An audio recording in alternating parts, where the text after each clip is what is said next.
우리 하나님께서 주시는 말씀인데요. 우리 사도행전 6장입니다. 사도행전 6장 1절에서 7절 우리 같이 읽을까요? 교독으로 읽고 마지막 7절 함께 읽겠습니다. 사도행전 6장 1절에서 7절입니다. 우리 같이 읽고요. 마지막 7절은 함께 읽겠습니다. 우리 교독으로 읽습니다. 6장 1절 제가 읽겠습니다. 그때에 제자가 더 많아졌는데 헬라파 유대인들이 자기의 과부들이 매일의 구제에 빠짐으로 히브리파 사람을 원망하니 12 사도가 모든 제자를 불러 이르되 우리가 하나님의 말씀을 제쳐놓고 접대를 일삼는 것이 마땅하지 아니. 형제들아 너희 가운데서 성령과 지혜가 충만하여 칭찬받는 사람 7을 택하라. 우리가 이 일을 그들에게 맡기고 우리는 오로지 기도하는 일과 말씀 사역에 힘쓰리라. 온 무리가 이 말을 기뻐하여 믿음과 성령이 충만한 사람 스데반과 또 빌립과 브로고로와 니가노르와 디몬과 바메나와 유대교에 입교했던 안디옥 사람 니골라를 택하여 사도들 앞에 세우니 사도들이 기도하고 그들에게 안수하니라. 우리 같이 읽을까요? 하나님의 말씀이 점점 왕성하여 예루살렘에 있는 제자의 수가 더 심히 많아지고 허다한 제사장의 무리도 이 도에 복종하니라. 아멘. 남성 성경 공부를 하다가 교회에 대한 여러 가지 이야기들을 우리 장로님들하고 안수 집사님하고 이렇게 이야기를 나누다가 우리 1학기 때 성경 공부하신 분들 우리 같이 모여서 의견을 그렇게 내주셨어요. 그래서 한번 우리가 한 13주 정도 됐거든요. 그 과정을 하면서 저랑 같이 공부하시고 목회 철학을 나누시고 또 우리가 가야 될 방향에 대한 이야기들을 시간이 주시는 대로 같이 은혜를 나눴습니다. 그래서 그 모든 것들을 가지고 우리 교회가 앞으로 걸어가야 될 일에 있어서 우리가 어떻게 일꾼으로 쓰임받으면 좋을지 우리 한번 이야기해보자. 이렇게 논의를 해주셔서 오늘 예배가 끝나고 우리 공부하신 분들 모여서 이제 이야기를 나눌 겁니다. 그 생각을 갖고 있다가 그러면 우리가 어떤 기준으로 교회에 대해서 이야기를 나눌까? 결국은 하나님의 말씀에 근거해서 저희가 우리 교회, 내 교회, 사랑하는 교회가 잘 돼야 될 텐데 그렇게 하기 위해서 우리가 어떻게 쓰임 받아야 될 것인지에 대하여서 오늘은 좀 말씀을 드리는 게 좋겠다 그런 생각이 들었습니다. 그래서 오늘 말씀을 선정을 하고 좀 은혜를 나누는 시간이 되었으면 좋겠는데요.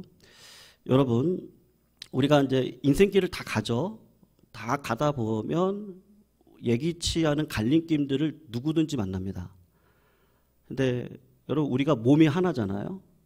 그리고 기력도 하나님의 쓰임 받을 때가 있고 그렇지 못할 때가 있습니다. 에너지라고 하면요. 우리의 에너지가 처음부터 끝까지 늘 충만한 것이 아니고 하나님으로부터 쓰임 받을 때가 있습니다. 몸도 하나고 그리고 시간이 한정적입니다. 그러니까 우리가 한 번 왔다가 한 번 가는 인생이기에 하나님 앞에 잘 쓰임 받고 가야 되는 게 우리의 사명이라면 사명이고 그래서 우리가 기도하고 하나님의 뜻을 구하고 말씀을 공부합니다. 어떤 분이 이런 얘기를 하시더라고요. 아무리 약한 사람이라 그래도 뭔가를 집중해서 그 일을 10년만 하면 전문가가 된다는 거예요. 저 그 말에 동의합니다. 아무리 강한 사람이라고 할지라도 너무 자기의 힘과 에너지를 많은 목적에다가 분산시켜버리면 여러분 은사 많은 사람이 오히려 큰일 못한다 그러죠. 예.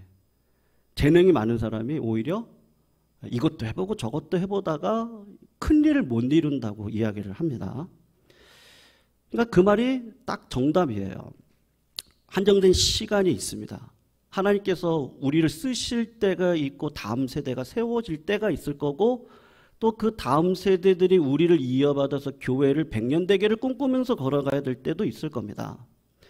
어쨌든 우리는 현재를 살아가니까 이 한정된 시간과 나에게 주신 에너지, 힘, 물질, 시간 모든 것들을 어떻게 효율적으로 쓰느냐, 그게 하나님이 보실 때 우리의 관심사일 수도 있겠다라는 생각을 해요. 근데 여러분, 우리가 어떤 길을 가든지 대로만 나오는 게 아니라 골목길이 나온단 말이죠. 그럼 선택을 해야 되거든요. 교회도 그렇습니다. 가정도 그렇습니다. 내 삶의 계획의 모든 문제도 그렇습니다. 내가 생각했던 방식대로 하나님이 나를 끌어가십니까? 하면 그렇지가 않고 꼭 갈림길을 주시고 그 갈림길에서 믿음의 시험을 하시고 하나님께 물어보게 하셔서 때로는 내 계획이 하나님 뜻이라고 생각했던 적도 있어요. 그걸 10년, 20년 경험하다가 그러다가 하나님은 이런 방식으로 나에게 이야기하시는 걸 알아서 그걸 알고 내 힘과 에너지를 다해서 전력을 다하여 주님의 몸된 교회, 하나님께서 나에게 주신 가정과 자녀를 위해 삶을 믿음으로 살아가는 일이 필요한 것이죠. 그러니까 전제가 뭐라고 할 수 있겠어요? 우리의 삶에 문제가 있습니까? 없습니까? 여러분, 이 땅에 좋은 교회가 있습니까? 아니면 나쁜 교회만 있습니까? 다시 말씀드리면 문제없는 교회 있나요? 한번 생각해 보세요. 네. 문제없는 교회는 없습니다. 하나님이 일부러 문제를 만드시죠. 왜 예수님이 성령 충만한데 광야길로 가셔야 돼요? 우리 주님이 광야길로 가셔야 된 이유가 있어요. 왜 아브라함에게 어릴 적에 아들 주시면 되죠. 근데 왜 하나님이 문제를 일으키셔가지고 100세에 굳이 그 아들 주셔요? 하나님은요, 문제없는 교회가 없어요. 문제를 어떤 방식으로 바라보느냐에 관점이 있으세요. 믿음을 보시는 거죠. 상황을 보지 않고 상황 속에서 지금 하나님이 나에게 주신 이 방법, 문제, 수많은 여러 가지 어려움들 내가 계획하지 않았죠? 자녀도, 내 사업의 모든 계획도. 그런데 어려움이 있거든요. 하나님이 우리들에게 믿음을 강화시키기 위해서 주시는 과정입니다. 여러분, 초대교회면은 문제가 없어야 되지 않겠습니까? 근데 오늘 본문을 보세요. 이 초대교회가 성령 충만한 교회고 문제가 일어났을 때 교회의 상황을 보시면 우리가 조금 놀랄 수밖에 없는데 1절 말씀을 한번 보시면 우리 같이 한번 읽어봐요. 한번 읽어보겠습니다. 시작. 그때 제자가 더 많아졌는데 헬라파 유대인들이 자기의 과부들이 매일의 구제에 빠짐으로 히브리파 사람을 원망하니. 여러분, 초대교회의 문제는 아이러니하게도 어디서부터 시작이 되어졌어요? 제자가 많아지는 것에서부터 아이러니하게도 문제가 시작이 됩니다. 오순절 성령 강림 사건 때 120명이 기도했습니다. 성령 충만했죠. 베드로가 한 번 회개의 설교를 선포하면 3,000명이 회개하고 주께로 돌아와요. 한 번 설교하면 5,000명이 돌아와요. 등록교인이 한 번에 8,000명이에요. 주석가들이 요때 오늘 본문 시절에 초대교회가 몇 명이었냐? 한 2만 명 될 거라 그래요. 초대교회가 스타트되고 2년도 안 돼가지고 2만 명의 성도들이 모였습니다. 폭발적으로 성장을 했습니다. 교회 내에 보니까 가난한 과부들이 있고 고아들이 있습니다. 그래서 교회가 긍휼과 구제의 사역을 합니다. 그런데 신기하게도 헬라파 과부들에게는 그 긍휼의 그 물질이 흘러가질 않고 히브리파 과부들에게만 물질이 자꾸 이렇게 흘러들어가는 겁니다. 여러분, 교회가 구제를 안 한다고 했겠어요? 긍휼 사업을 안 한다고 했겠습니까? 열심히 했죠. 근데 상황이 바뀌어 버렸어요. 성도들 수가 너무 많은 거예요. 아마도 사도들이 이렇게 치우치는 구제사역을 할 수밖에 없었던 건 그들의 마음이 나빠서 그런 게 아니고 설교도 하고 신방도 하고 제자훈련도 하고 각종 교회 행사들을 분주기게 움직이다가 보니까 구제도 해야 되겠는데 힘이 거기까지 미치지를 않는 거죠. 여러분, 제가 교회에서 행정을 해봤거든요. 행정을 오랜 시간 해봤습니다. 근데 제가 보니까 목회도 그렇고 행정도 그렇고요. 영적인 것도 그런 거예요. 결국에는요, 우리가 자꾸 신앙을 오해를 할 때가 있습니다. 영적이어야 된다는 거죠. 교회가 영적이어야 된다는 거예요. 그게 어디까지는 맞는데 어디까지는 틀린 말씀이에요. 그 말이. 영적으로 하나님을 사랑합니다. 그럼 하나님은 하나님과 나와의 관계 속에서 사랑, 요걸로 끝나면 좋겠어요. 나를 구원하셨어요. 그럼 바로 하나님 품으로 데려가시면 되죠. 왜 이 힘든 세상에 우리를 놔두세요? 하나님 그런 거 원하시는 게 아니에요. 문제를 하나님이 일부러 주세요. 그리고 그 영적인 그 기도, 그 영적인 말씀에 대한 받음, 은혜, 이걸 삶으로 가지고 들어가셔야 돼요.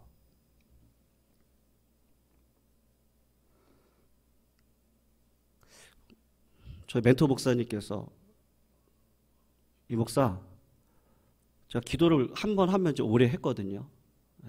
어제도 제 목요일 후배가 와서 이제 여기 음향을 좀 보고 좀 비용을 좀 안 들이면서 우리 교회 맞게 할 수 없냐. 그래서 어제 이렇게 와가지고 옛날 얘기하는데 그 후배가 그러더라고요. 형 맨날 청년 때도 산기도 다녔잖아. 진짜 산기도 많이 다녔거든요. 청년부들 데리고 같이 제가 회장을 할 때도 도봉산 기도원이 있습니다. 거기 바위 위에 올라가가지고 산기도를 하고 청년들하고 같이 뭐 누나들, 선배님들 같이 데려가가지고 기도하고. 근데 제 멘토 목사님께서 저한테 이 목사 너무 기도 많이 하지 마. 너무 기도 많이 하지 마. 내가 영적이라고 생각했는데요. 그 목사님 볼 때는 삶의 열매가 없는 것처럼 보였던 것 같아요. 제가 강도사 시절에요. 그때는 좀 오해를 했어요. 영적으로 기도하고 하나님께서 반드시 그 기도의 자리에 문제를 주셔서 그 문제를 이웃사랑의 자리까지 가도록 우리를 끌어가세요. 근데 여러분, 이게 내 힘으로 안 되잖아요. 안 됩니다. 오늘 이 구제 사역도 보세요. 열심히 한 거거든요. 근데 상황이 틀려졌어요. 하나님께서 용량을 키우기를 원하시는 거예요. 교회가 사도로만은 안 돼요. 이제는 문제가 있는 거죠. 그 문제가 있을 때 어떻게 해야 되는 거예요? 여러분, 교회가 문제가 있다는 거는 살아있다는 거예요. 교회가 뭔가 꿈틀거리고 있다는 거예요. 살아보고 싶다는 거예요. 교회가 뭔가 되고 싶다는 거예요.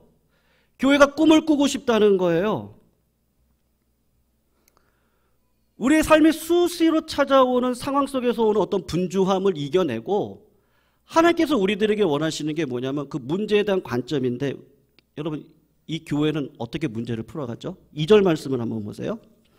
2절도 한번 같이 한번 읽어볼까요? 우리 같이 한번 읽습니다. 시작. 사도가 모든 제자를 불러 이르되 우리가 하나님의 말씀을 제쳐놓고 접대를 일삼는 것이 마땅하지 아니하니. 무슨 말씀이죠?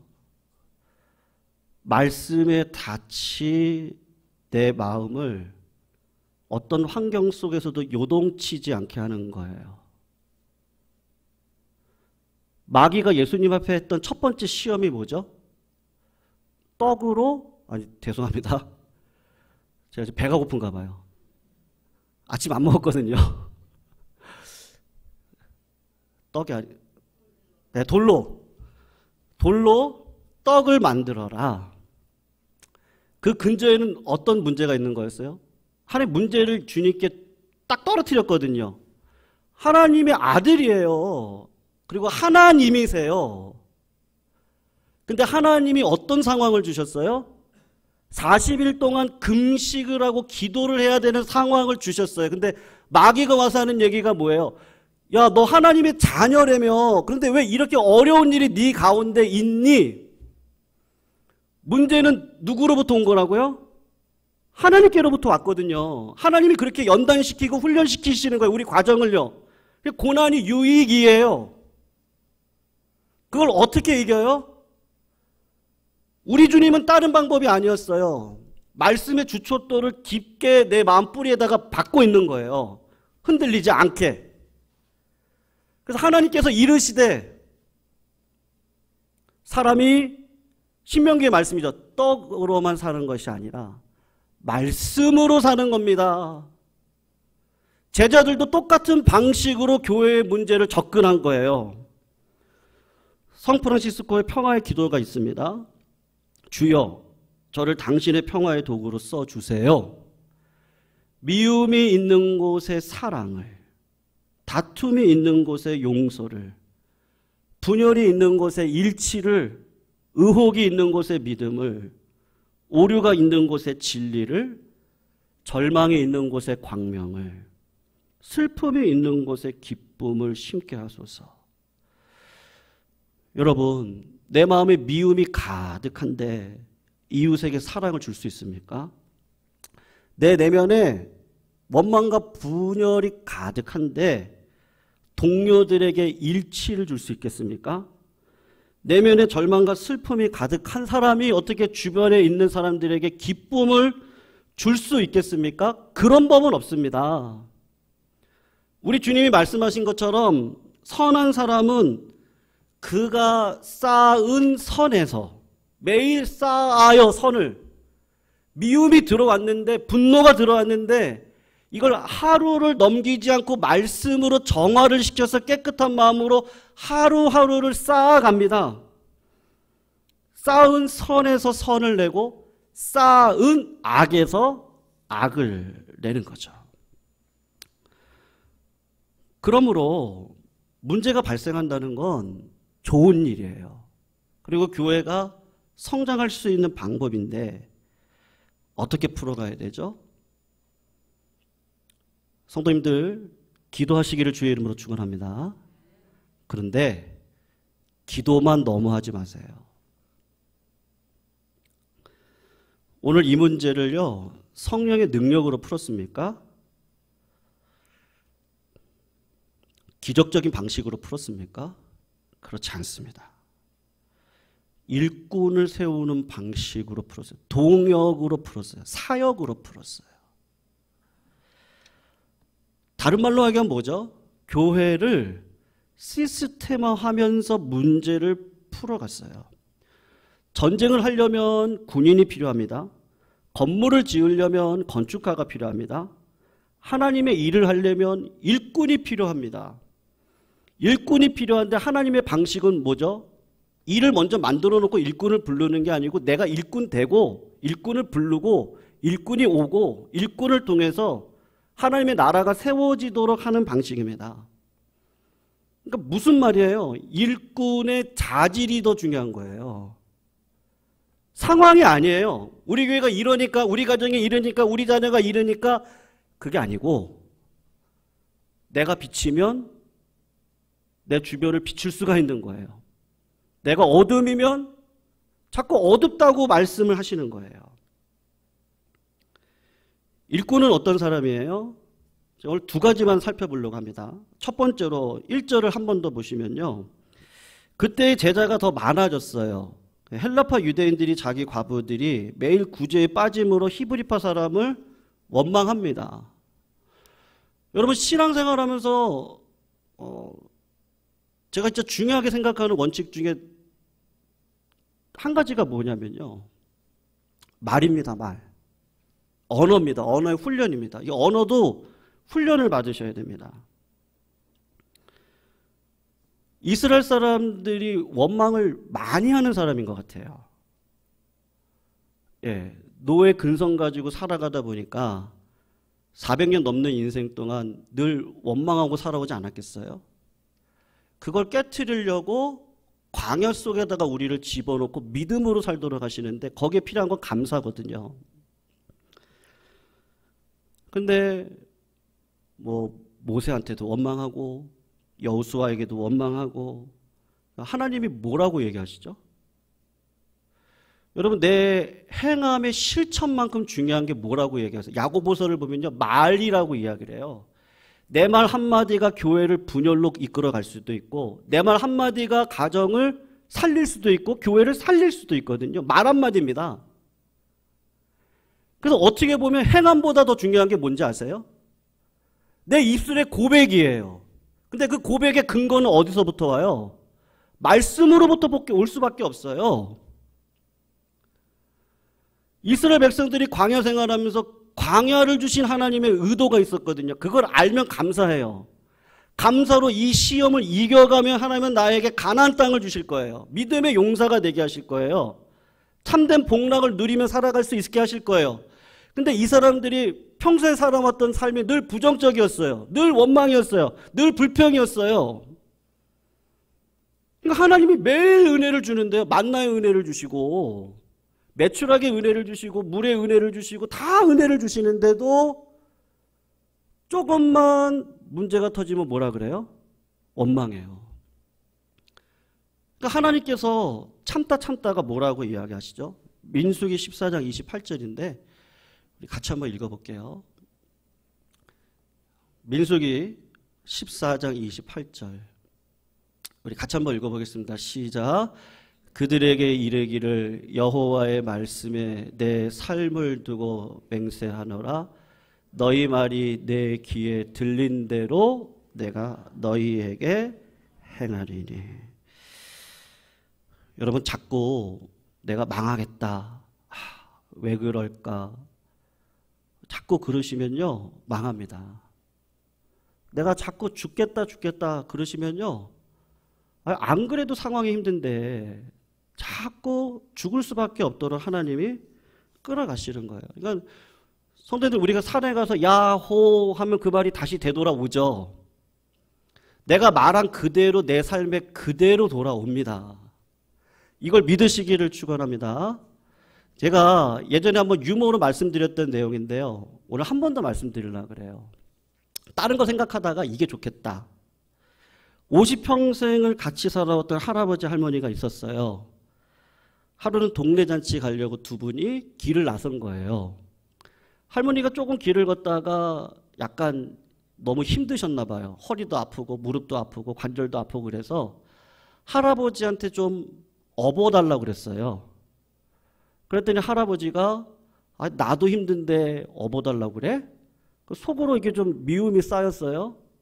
근데 할머니가 업혀가지고 길을 가는데 미안하잖아요. 그래서 여보, 나 많이 무겁지? 힘들지? 미안해. 그랬더니 할아버지가 하는 얘기가 잘됐다. 내가 비수를 날려야지. 말로 비수를 날려야지. 여보, 나 무겁지? 그러니까 무겁지. 왜 무거워? 얼굴에 철판 깔았지. 머리는 돌로 가득하지. 간떼기는 벗지. 아주 그냥 다 생각해놔가지고 말에 칼로 찔러버리는 거죠.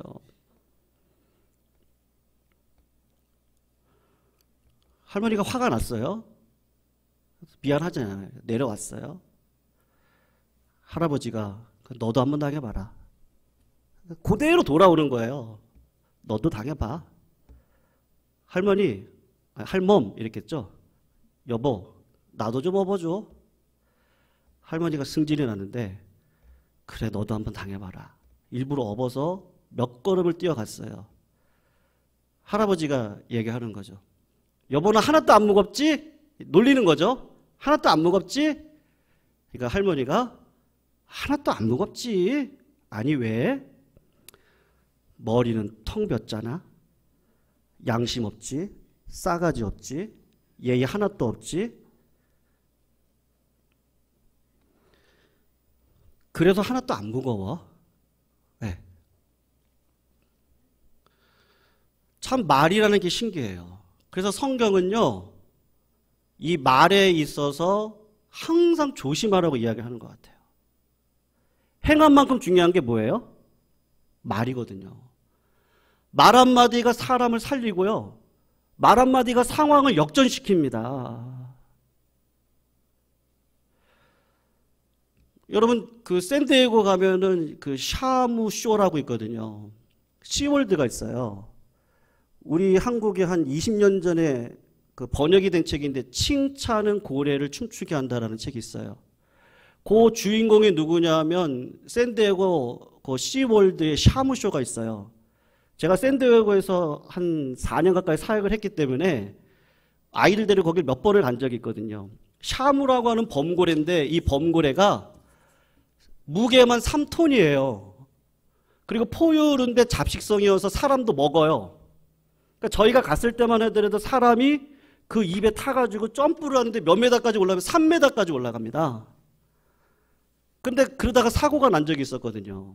그러니까 지금은 사람이 같이 있질 않고 그 범고래만 점프를 시키고 하는데, 그 범고래가 3메다까지 어떻게 점프하시는지 아십니까? 답은 딱 하나예요. 칭찬이에요. 격려예요. 줄을 그냥 이렇게 그 물 사이에다가 쑥 깔아놓고는 그 샤무가 그 줄 위를 싹 지나가면 칭찬을 해주면서 밥을 줘요. 그걸 몇 번을 반복하니까 얘가 포유류잖아요. 알아요. 그래서 내가 줄을 넘어가면 밥을 주네, 격려해주네, 칭찬해주네, 그거를 배우는 거예요. 그래서 줄을 조금씩 올려요. 나중에 어디까지 올렸겠어요? 3m까지 올리는 거예요. 그러니까 얘가 칭찬과 격려가 있으니까 3m까지 점프를 해요. 3톤짜리가요. 그걸 이렇게 앞에서 보면요, 장관입니다. 너무너무 멋있습니다. 여러분, 잠언 27장에 나와 있는 중요한 이야기인데요. 한번 보실까요? 같이 한번 읽어볼게요. 같이 한번 읽습니다. 시작. 도가니로 은을, 풀무로 금을, 칭찬으로 사람을 단련하느니라. 여러분, 은은 도가니로 단련해야 됩니다. 풀은요, 풀무불로 하셔야 돼요. 법칙이에요. 사람은요, 칭찬으로 단련하셔야 돼요. 주님은 사랑하라고 그러셨어요. 우리가 문제를 통해 뭐를 배우셔야 돼요? 사랑을 배우셔야 돼요. 이걸 놓치는 순간요, 성숙의 자리에 나아갈 수 없습니다. 여러분, 요 말씀 이후에 스데반이 나오는데, 스데반에 대한 특징이 있거든요. 15절을 한번 보세요. 성경을 찾아보시면 됩니다. 15절을 보시면 15절 말씀 읽을게요. 제가. 공회 중에 앉은 사람이 다 스데반을 주목하여 보니 그 얼굴이 어떻다 그랬어요? 천사의 얼굴과 같았다 그랬어요. 근데 왜 이 사람의 얼굴이 천사 같았을까? 그냥 그 사람에게 보면 편안한 거죠. 근데 왜 그랬을까? 이유가 있거든요. 8절을 한번 보세요.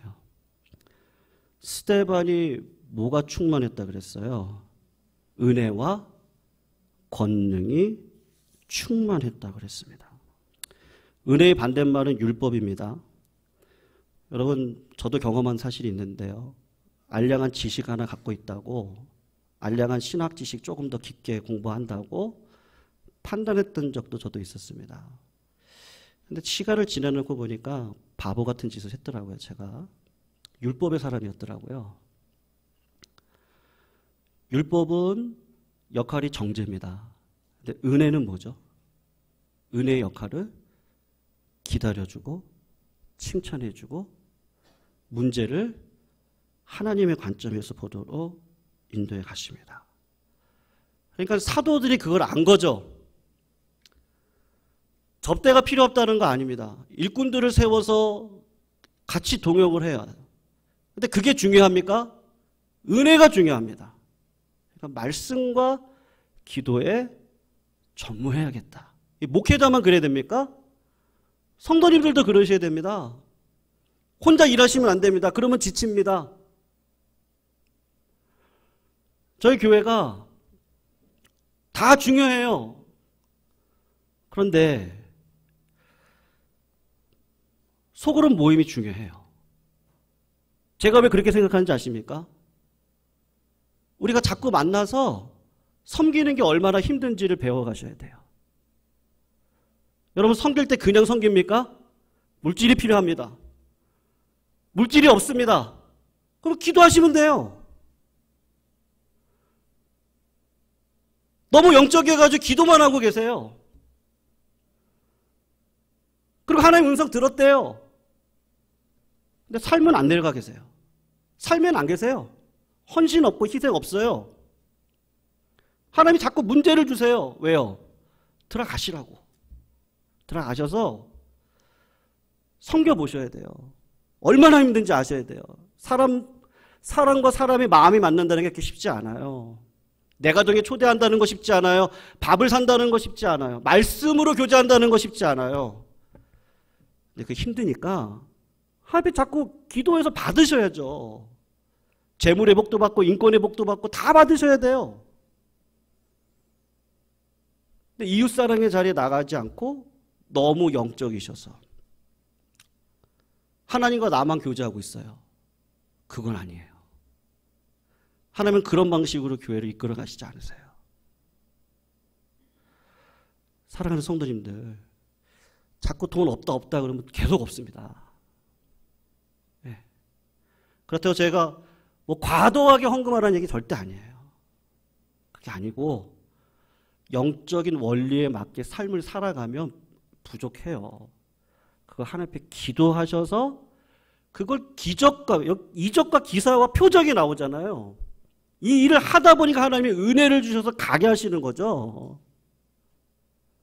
그러니까 자꾸 그런 일들에 들어가셔야 되는 거죠. 그런 차원에서 일단 우리가 살아가고 우리가 경험해야 되잖아요. 그래서 성도님들, 우리 교회 맞죠? 우리 교회 맞아요?